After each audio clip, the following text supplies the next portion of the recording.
અમદાવાદના જુંડાલ એરિયામાં રબારીનો રોટલો જોરદાર ઓપનિંગ થઈ ગયું છે અને ટૂંક જ સમયમાં ઓપનિંગ થયા બાદ લોકોની ભીડ થઈ ગઈ છે કેમ કે ફક્ત 150 રૂપિયામાં સવારે અને રાત્રે ગુજરાતી થાળી અનલિમિટેડ મળી જવાની છે અને બધું જમવાનું ચૂલા ઉપર બનાવવામાં આવે છે અને જમવામાં કોઈ પણ જાતનો ગરમ મસાલાનો ઉપયોગ કરવામાં આવતો નથી. પ્યોર તમને દેશી ખાવાનું મળી જવાનું છે. અહીંયા ખાટલા ઉપર બેસીને જમવાનું હોય છે. જ્યારે ગામડામાં બેસ્યા હોય એવી ફિલિંગ આવશે. તમને 150 રૂપિયામાં અનલિમિટેડ ખાવાની વાત કરું તો ગરમા ગરમ બાજરીના રોટલા, રોટલી, મકાઈનો રોટલો, 3 શાક, એમાં એક કઠોળનું શાક મળી જશે. સ્વીટમાં તમને બાજરીના રોટલાનું ચૂરમું, રાત્રે કઢી ખીચડી અને બપોરે દાળ ભાત રહેશે. ભૂંગળા, છાશ, સલાડ, આ બધી વસ્તુ 150 રૂપિયામાં દેશી જમવાનું અનલિમિટેડ રહેવાનું છે. અને બધી વસ્તુનો ટેસ્ટ બી એક નંબર છે. એકવાર જશો તો 10 થી 15 લોકોને લઈ જશો, એ મારી ગેરંટી છે.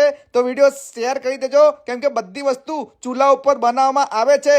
150 રૂપિયામાં ગુજરાતી થાળી અનલિમિટેડ ખાવી હોય તો લોકેશન દેખાય છે, રબારીનો રોટલો. તો આજે રાત્રે અને બપોરે પહોંચી જજો.